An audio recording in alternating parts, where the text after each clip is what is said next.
শুভ দুপুর বন্ধুরা, তোমরা সব কেমন আছো? আশা করি ভালোই আছো, আর আমিও ভালো আছি। তা আজ দেখো, সারাদিন ধরে বৃষ্টি, আজ 3 দিন থেকে সামনে পুজো, ঘর দৌড় ঝাড়া পোছা করতে হচ্ছে।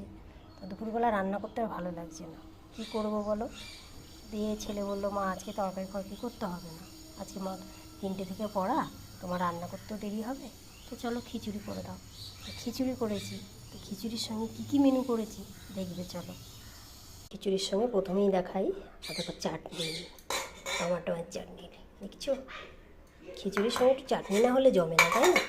আর এই দেখো তার সঙ্গে খিচুড়ি, আর তার সঙ্গে আছে দেখো ডিম ভাজা, তার সঙ্গে আছে দেখো ফুলকপি আলু ভাজা, পটল ভাজা, আলু আর পটল ভাজা, দেখতে পেয়েছো? ব্যাস দেখো, কার পছন্দ খিচুড়ি খেতে, চলে এসো আমার বাড়িতে। আমি আর কি মারছি না, সত্যি করে বলছি।